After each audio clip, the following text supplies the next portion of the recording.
Hi, my name's Evyenia Walton and I am the Principal of Interpret Legal. Today I'm going to be telling you about business structures. So with the COVID-19 there has been a rise of people that have wanted to start their own businesses, which is absolutely fantastic. But it is really important to think about what type of business structure is going to suit you and your business needs.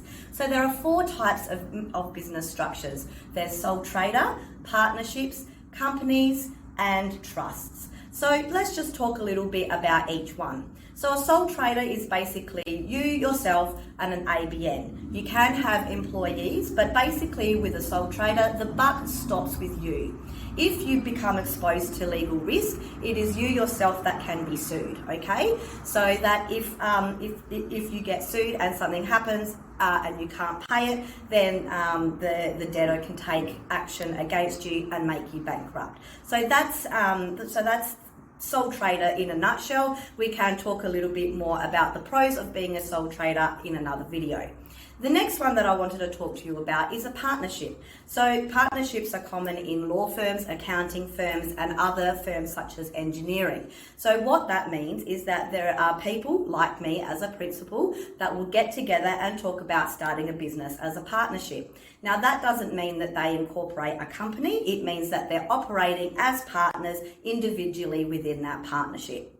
Okay, so they share the assets and they would share all of the profit, but then they also equally share the liability as individuals.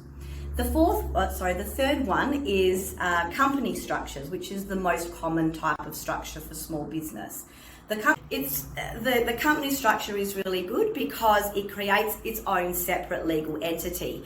That means that the entity itself, the company structure, is the one that is trading and can have assets and it can hold liabilities. There are some certain protections for directors, but if you are a director of a company, of a proprietary limited company, you do have certain directors' duties towards that company and its shareholders, which can all be found on the ASIC website. The fourth structure that I wanted to talk to you about today was a trust. So the way that a trust works is that you would have your company, or you can be yourself as an individual that is operating a business on behalf of a trust. Now the trust itself is the thing that holds the assets and the liabilities, but the trustee needs to make decisions in the best interests of the trust. So there are certain kinds of trusts that we won't go into today, but just to mention a few of them, you can have discretionary trusts, otherwise known as family trusts. You can have unit trusts, you can have fixed trusts, and you can have hybrid trusts.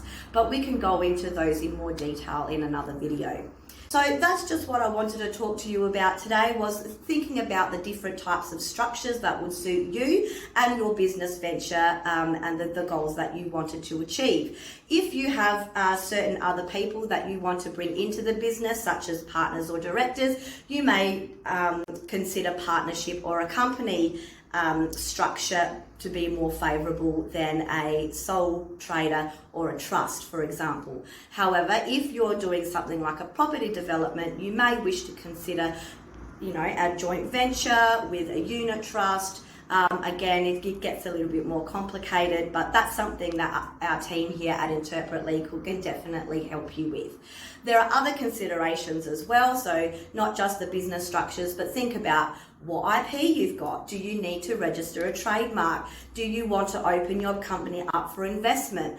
Is it an innovation company? Would you be available or to access certain grants, grant funding available from the government? There's a whole range of things to consider when you're starting a business. So that's all I wanted to talk to you about today. Thank you so much for watching this video, and we'll see you again soon.